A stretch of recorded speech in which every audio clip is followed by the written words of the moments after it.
कैसे हैं आप लोग? आई होप कि कैसे होंगे। आपकी जो स्टडी चलेगी बहुत बहुत बेहतरीन चलेगी। तो आज के क्लास में बात करेंगे क्लास 12th के फिजिक्स को तमाम क्वेश्चन जो आपके एग्जाम के लिए बहुत ज्यादा इंपॉर्टेंट रहेगा। तो बाबू आप लोग अच्छे तरीके से देखिएगा, कोई क्वेश्चन को न छोड़िएगा, ठीक है ना। तो चलिएगा बिना टाइम का क्वेश्चन की तरफ बढ़ते हैं। इससे पहले क्लास को लाइक नहीं किया तो क्लास को लाइक करके चैनल को सब्सक्राइब कर लीजिएगा, ठीक है। और हमारे साथ आंसर को लगाते चलिएगा ताकि आंसर जो है कंफर्म हो सके, ठीक है। देखो ना बाबू 1 नंबर क्वेश्चन आपके स्क्रीन पर है। देखो क्या कहा जा रहा है। देखो 1 नंबर क्वेश्चन आपके स्क्रीन पर है, जल्दी से इसका आंसर लगाओ। कहा जा रहा है कि समान प्राकृतिक आवेश एक दूसरे को क्या होते हैं तो प्रतिकर्षित करते हैं। बिल्कुल ऑप्शन ए हो जाएगा। 1 का बिल्कुल ऑप्शन ए होगा, याद रखिएगा। बाबू 2 नंबर क्वेश्चन में कहा क्या जा रहा है। देखो कहा जा रहा है कि विद्युत आवेश का मात्रा क्या होता है। आवेश का एसआई मात्रा क्या होता है तो कूलम्ब होता है, सबको पता है। ऑप्शन बी हो जाएगा, ठीक है ना। धारा का एसआई मात्रा एम्पीयर होता है, प्रतिरोध का एसआई मात्रा ओम होता है, याद रखिएगा, ठीक है। विभव का एसआई मात्रा वोल्ट होता है या विभवांतर का एसआई मात्रा वोल्ट होता है, आपको याद रखना है। चलो बाबू इसका आंसर लगाओ। तो 1 इलेक्ट्रॉन वोल्ट बराबर किसके होते हैं। 1 इलेक्ट्रॉन वोल्ट किसके बराबर होते हैं। 3 का आंसर क्या हो जाएगा तो कहिएगा सर 1.6 गुने 10 के पावर माइनस 19 कूलम्ब जूल के बराबर होता है। बिल्कुल ऑप्शन ए हो जाएगा, ठीक है। 3 का ऑप्शन ए हो जाएगा, ठीक बाबू। अगला क्वेश्चन का आंसर सारे बच्चे लगाएंगे। देखो 4 नंबर क्वेश्चन काफी इंपॉर्टेंट है। कहा जा रहा है कि एप्सिलॉन नॉट का मान होता है। बाबू एप्सिलॉन नॉट का मान कितना होता है ये आपको लगाना है, ठीक है। कहिएगा सर एप्सिलॉन नॉट का मान होता है 8.85 गुना 10 के पावर इतना इतना होता है। ऑप्शन बी करेक्ट हो जाएगा, ठीक है। अगला क्वेश्चन देखोगे यहाँ 5 नंबर क्वेश्चन में कहा जा रहा है निम्नलिखित में से कौन कथन सही है। कौन कथन जो है सही है तो कहिएगा का सर देखो आवेश की एक अदिश राशि है, बिल्कुल ये भी सही है।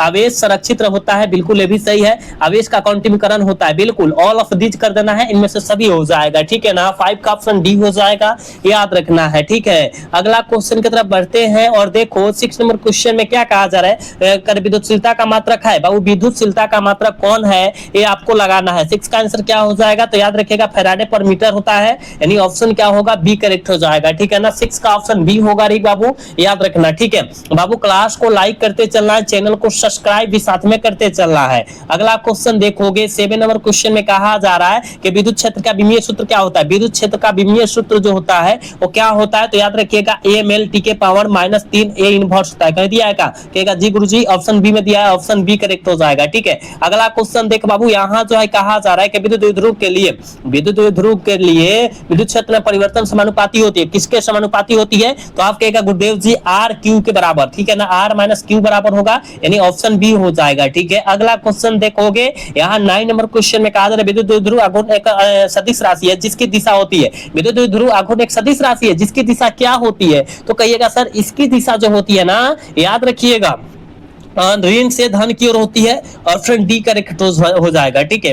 अगला क्वेश्चन कहा जा रहा है निम्नलिखित में से कौन विद्युत फ्लक्स का मात्रक नहीं है। कौन फ्लक्स का मात्रक नहीं है ये आपको बतलाना है। 10 का आंसर क्या होने वाला है तो कहिएगा सर वेबर, ठीक है ना। वेबर होता है, यानी ऑप्शन डी वाला नहीं है, ठीक है बाबू। चलोगे अगला क्वेश्चन देखोगे कहा जा रहा है ना, कहा जा रहा है कि एक विद्युत क्षेत्र विक्षेपित कर सकता है। एक विद्युत क्षेत्र जो है कहाँ विक्षेपित कर सकता है, किसको विक्षेपित कर सकता है ये आपका आंसर होना चाहिए तो कहिएगा अल्फा कण को विक्षेपित कर सकता है, यानी ऑप्शन सी करेक्ट हो जाएगा। अगला क्वेश्चन का आंसर लगाओगे विशिष्ट प्रतिरोध का एसआई मात्रक क्या होता है। विशिष्ट प्रतिरोध कहो या प्रतिरोधकता कहो तो उसका एसआई मात्रक जो होता है ओम मीटर होता है, बिल्कुल करेक्ट सी आंसर होगा, ठीक है बाबू। क्लास को लाइक करते चलना है, चैनल को भी सब्सक्राइब करते चलना है। चलोगे कहा जा रहा है कि जब ताप में वृद्धि होती है तो चालक की प्रतिरोध क्या होती है। जब ताप में वृद्धि होगी तो चालक का प्रतिरोध इंक्रीज हो जाएगा, बढ़ जाएगा, ऑप्शन ए हो जाएगा, ठीक है।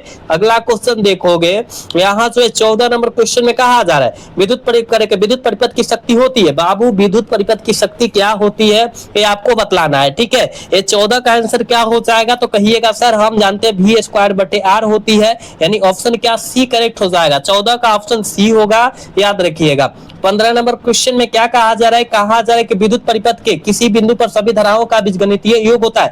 विद्युत परिपथ में किसी बिंदु पर सभी धाराओं का बीजगणितीय योग जो होता है वो कितना होता है तो 0 होता है। ऑप्शन सी करेक्ट हो जाएगा 15 का, ठीक है। अगला क्वेश्चन देखोगे ये देखो 16 नंबर क्वेश्चन में कहा जा रहा है कि गतिशीलता आवेश करके गतिशील आवेश उत्पन्न कर सकता है। गतिशील आवेश किसको उत्पन्न कर सकता है? तो याद रखिएगा विद्युत एवं चुंबकीय क्षेत्र दोनों को करेगा, ठीक है ना। यानी ऑप्शन बाबू डी करे, सॉरी सी करेक्ट हो जाएगा, बिल्कुल याद रखिएगा सी करेक्ट होगा, याद रखना है। देखो यहाँ 17 नंबर क्वेश्चन में कहा जा रहा है पृथ्वी के चुंबकीय क्षेत्र का ऊर्ध्वाधर घटक शून्य होता है, किसके शून्य होता है? 17 का आंसर क्या हो जाएगा? तो याद रखिएगा चुंबकीय ध्रुव पर शून्य होता है, ऑप्शन ए हो जाएगा।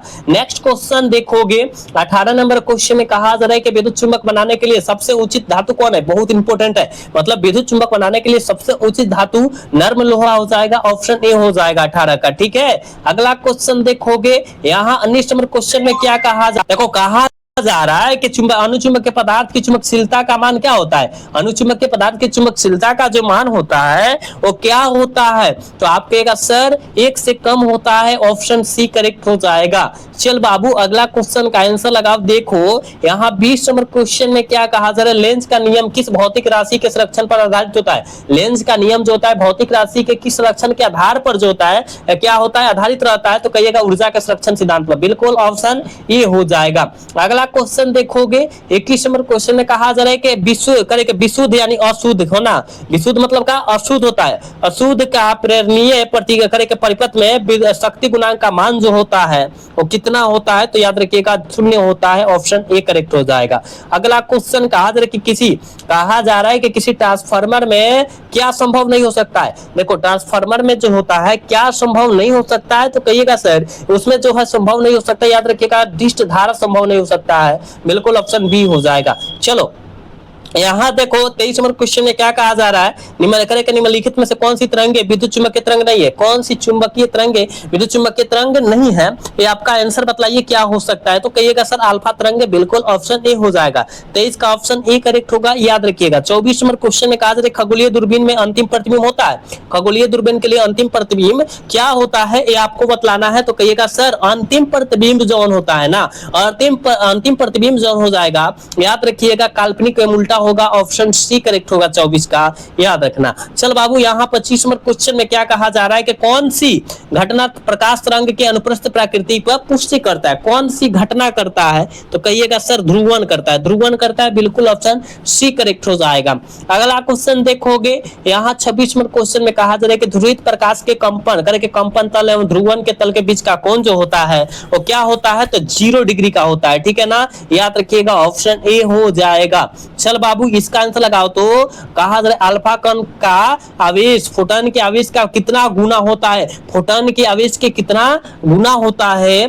तो कहिएगा सर जी ये जो होता है 2 गुना होता है, ऑप्शन बी हो जाएगा, ठीक है। नेक्स्ट क्वेश्चन का आंसर लगा दोगे 1 मिनू के तुल्य ऊर्जा के बराबर होता है। 1 मिनू के तुल्य कितने ऊर्जा के बराबर होता है? तो आप कहिएगा सर ई जो होता है ना 931 मिनू डब्ल्यू के बराबर होता है, यानी ऑप्शन डी करेक्ट हो जाएगा 28 का, ठीक है। क्लास को लाइक करते चलना है सारे बच्चे को। अगला क्वेश्चन देखोगे पी टाइप प्रचालक वैद्युत रूप में होता है, पी टाइप प्रचालक में वैद्युत रूप से होता है, क्या होता है? जल्दी लगा दोगे। तो कहिएगा सर जी उदासीन होता है, यानी ऑप्शन बी करेक्ट हो जाएगा। अगला क्वेश्चन देखोगे यहाँ जो है ना कहा जा रहा है कि प्रकाश वैद्युत उत्सर्जन की घटना में आपतित प्रकाश की तीव्रता बढ़ने पर प्रकाश की वैद्युत क्या होती है? बढ़ जाती है कि घट जाती है? तो कहिएगा सर ये जो होती है ना, याद रखिएगा बढ़ती है, इंक्रीज होती है, ऑप्शन ए हो जाएगा।